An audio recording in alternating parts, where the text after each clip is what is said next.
आहे चेंबूरमध्ये इथे एक भलं मोठं जे पिंपळाचं झाड होतं ते पिंपळाचं झाड जे आहे ते उन्मळून पडलेलं आहे आणि ते झाड जे आहे ते एका स्कूलच्या बसवरती पडलं आणि त्यामध्ये एका मुलाचा मृत्यू झाल्याची प्राथमिक माहिती मिळत आहे। त्या मुलाला हॉस्पिटलमध्ये दाखल करण्यात आले आणि आताच मुंबईच्या ज्या महापौर आहेत ऋतू तावडे या घटनास्थळी दाखल झालेल्या आहेत आणि त्यांनी पूर्णपणे पाहणी केली।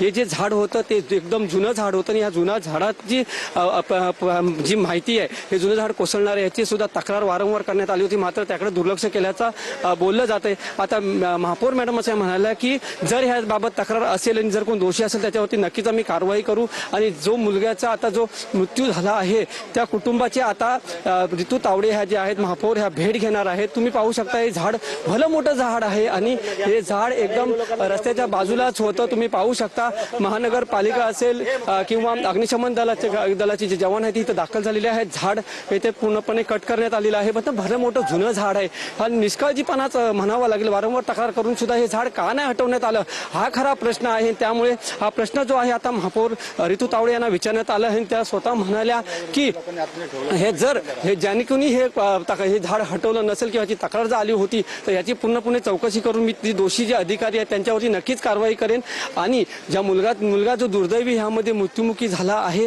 त्याच्या घरात जाऊन ते प्रत्यक्षात तिथं जाऊन भेट देणार आहेत आणि त्याच्या मुलाची चौकशी सुद्धा करणार आहेत। व्हिडिओ हरिनेगीसह मी वैभव खाक, TV9 मराठी, चेंबूर।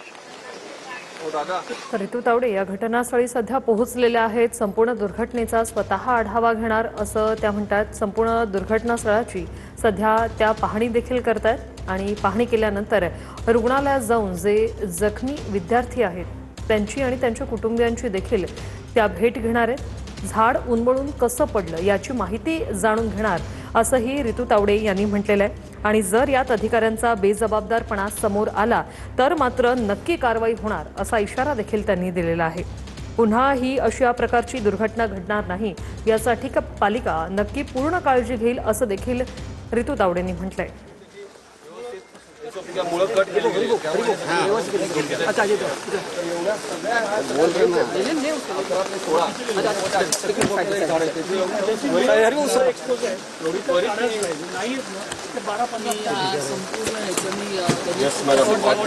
पार्किंगचा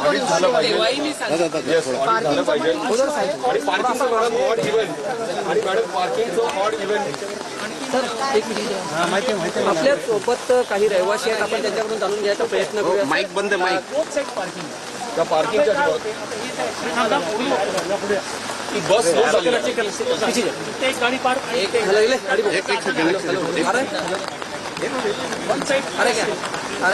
ट्रॅफिक डिपार्टमेंटला मॅडम आपण आपल्या सोबत काही रहिवासी आहेत, आपण त्यांच्याकडून जाणून घ्यायचा प्रयत्न करूया। काय सांगाल, काय नेमका? आम्ही दोघे इकडचे रहिवासी आहोत। आता इथे बरेच दिवस इकडे रिडेव्हलपमेंटचे प्रोजेक्ट चालू झालेले आहेत, त्याच्यामुळे मोठमोठाले खड्डे खणले गेले, त्यामुळे त्या झाडांची मुळं ही वीक झालेली आहेत। प्लस त्यांनी इथे आता नवीन रस्ते बनवले होते, ते रस्ते बनवताना त्यांनी फुटपाथ बनवलं आणि फुटपाथ बनवताना स्टॉर्म वॉटर ड्रेनचे जे काम झालेलं आहे त्या कॉन्ट्रॅक्टरांनी हलगर्जीपणाने जे काम केलेलं आहे त्यांनी त्या झाडांची मुळं कापली गेलेली आहेत। त्यामुळे ह्या सगळ्या लेन्समध्ये ही झाडं अतिशय धोकेदायक झालेली आहेत। दुसरं, आमच्या इकडे ह्या रस्त्यामध्ये सगळीकडे पार्किंग असतं दोन्ही बाजूनी, तर ट्रॅफिक डिपार्टमेंट जर ऑड इव्हन पार्किंगचं जर ह्याच्यामध्ये रूल जर त्यांनी त्याच्यामध्ये राबवला तर आता येताना सुद्धा आज हे झालं नसतं, कारण आता येताना ती बस हळू झाली आणि ती बस हळू झाली असताना ते झाड तेवढा ती घटना घडली। जुनं होतं फार झाड, याची कंप्लेंट तक्रार सुद्धा देण्यात आली होती। तक्रार आम्ही वेळोवेळी दिलेली आहे, पण गार्डन डिपार्टमेंट आणि BMC नेहमीप्रमाणे ते त्याचं ऑडिट झालेलं नाहीये आणि त्यांनी त्याच्यामध्ये काही वेळेत काही काम पावसाळ्याच्या आधी जी कामं करतात ती झालेली नाहीयेत, तर आमचं सगळ्यांचा जीव धोक्यात आहेत। आम्ही वेळोवेळी कंप्लेंट केलेल्या आहेत, तर वॉर्ड ऑफिसरचं याच्यामध्ये टोटल दुर्लक्ष आहे। तर मला असं वाटतं की तुम्ही सगळ्यांनी मिळून आमचा जीव सगळ्यांचा धोक्यात आहे, तर तुम्ही याच्यावरती त्वरित कारवाई करून या झाडांची आमची सुटका करावी। आणि झाडं टील झालेली आहेत, बरीचशी झाडं आतल्या प्लॉट्समध्ये टील झालेली आहेत, काही याच्यात जुन्या बिल्डिंग्स पण आहेत, त्यामुळे अशा या पावसाळ्यामध्ये या झाडांमधनं काहीतरी दुर्घटना व्हायची मोठी शक्यता आहे।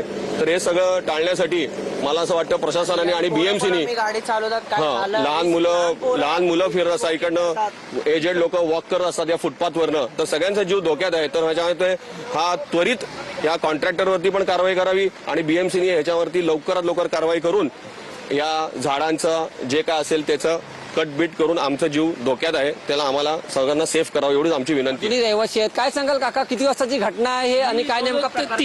तीन वाजेच्या आसपास हे झालेलं आहे आणि मी बाहेरच होतो आणि मला आवाज आला, बघतो तर असं पडलेलं आहे झाड. त्याच्यावरती झाड पडल्यामुळे लगेच आजूबाजूचे रहिवासी आले, वॉचमॅन आले आणि आम्ही ते काच तोडून मुलांना बाहेर काढलं. तरी देखील तर इतक्यात शेवटी एक आपल्याकडनं वाचवता आलं नाही, कारण झाड ते अंगावरतीच पडलं. वरचा जो टॉप आहे तो आतमध्ये डायरेक्ट पोटात गेला आणि फेटल झालेलं आहे. आता हे जर अवॉइड करायचं असेल तर झाडांची काळजी घ्यायला पाहिजे. जी झाडं टील झालेत ती तुम्हाला कापायलाच पाहिजेत आणि जी झाडं सरळ आहेत तर एक 15 फुटा 20 फुटापर्यंत त्याला ट्रिम करायला पाहिजेत हेडपासून. आणि हे जे झाडं आहेत, झाडांच्या मुळाच्या बाजूला ऑडिट झालं पाहिजे कंपल्सरी, नाहीतर history will repeat again. Mark this word today and tomorrow. Thank you. किती मुलं मृत्युमुखी पडली, यामध्ये किती मुलं मृत्युमुखी पडतात? फक्त याच्यामध्ये एकच फेटल झालं, मुलगी होती आणि ती जागेवरतीच गेली. काय सांगशील, काय तू घटना इथं घडलेली आहे, काय सांगशील? आम्ही इकडेच राहतो आणि आम्ही कंप्लेंट पण टाकलं होतं BMC की असं आहे. अगोदर पण शुशू हॉस्पिटलकडे एक मॅडम होती कंचननाथ, त्यांच्यावर पण असंच सेम झाडाबद्दल झालं होतं. आणि लाईक इकडे एजेड लोक पण चालतात, लहान पोरं पण चालतात आणि गाडी पण जात राहतात. लाइक कैसे अभी इधर के हम लोग यंग लड़के लोग हैं, यंग बच्चे आते जाते, अभी जैसे कि छोटे बच्चे हो गए, छोटे बच्चों के ऊपर हो गया, कल को कोई ओल्ड एज वाले लोग चलते हैं तो उसका जिम्मेदार कौन रहेगा? तो जो भी यहाँ के वार्ड ऑफिसर है उनसे ये रिक्वेस्ट है, जितने भी ये झाड़ उड़ है वो सबको जो भी है बराबर से करवाए, उसका काम करवाए, रोड का भी जो भी है वो भी देखे, ताकि कल को इससे बड़ा हादसा होने से बच जाए. यानी इससे बड़ा कुछ नहीं होना चाहिए. यहाँ पे दिन में 1000 लोग आते जाते हैं, ये रोड वैसा है, 1000 बच्चे आते जाते हैं, गाड़ी आती जाती है, छोटे छोटे बच्चे खेलते हैं, पीछे स्कूल है, कॉलेजेस है, तो वो बच्चे भी आते जाते, तो कल को उनके ऊपर हो गया तो इसका जिम्मेदार कौन रहेगा? ये चीज हमको बोलना. हे होते ते रहिवासी, त्यांचं असं म्हणणं आहे की हा रस्ता जो आहे तो छोटा आहे, अनेक लोक जे आहेत तिथे गाडी रस्त्यावर पार्क करतात. या बाबत आम्ही अनेक तक्रारी केलेल्या आहेत, मात्र इकडे दुर्लक्ष केलं जातं. या झाडासंदर्भात सुद्धा आम्ही तक्रार केली होती, त्याकडे सुद्धा महानगरपालिकेने दुर्लक्ष केल्याचा जो आरोप आहे तो इथं स्थानिक करतायत. व्हिडिओ हरी नेगीसह मी वैभव काक, TV9 मराठी, चेंबूर. तर आपण पाहतोय या ठिकाणी स्थानिक नागरिकांच्या प्रतिक्रिया आपण पाहिल्या आणि त्यानंतरची ही 2 दृश्य सध्या आपण पाहतोय. चेंबूरच्या